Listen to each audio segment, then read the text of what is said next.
պատերազմի ընթացքում 44-օրյա պատերազմի ընթացքում ամեն ինչով օգնում էր Ադրբեջանին, թուրքական սպայական կազմը ղեկավարում էր այդ պատերազմը, Թուրքիան Ադրբեջանին մատակարարում էր այս բայրակթարներ, անընդհատ թռչող սարքեր, Ադրբեջանին օգնում էր նաև Իսրայելը իր ռազմական հետախուզական տեխնիկայով, Ադրբեջանին օգնում էր նաև Պակիստանը, որը մինչև վերջերս չէր ճանաչել Հայաստանը որպես անկախ պետություն։ Իսկ մենք մենակ էինք այդ պատերազմի ընթացքում, որովհետև Հայաստանի զինված ուժերի գլխավոր հրամանատար էր հանդիսանում Նիկոլը եւ Հայաստանի ղեկավար էր Նիկոլը, ու մեր դիվանագիտությունը չէր աշխատել։ Ես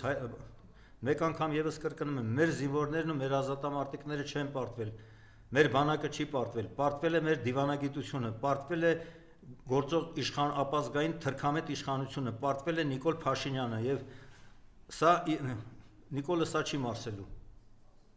Կարծում եք։ Այո։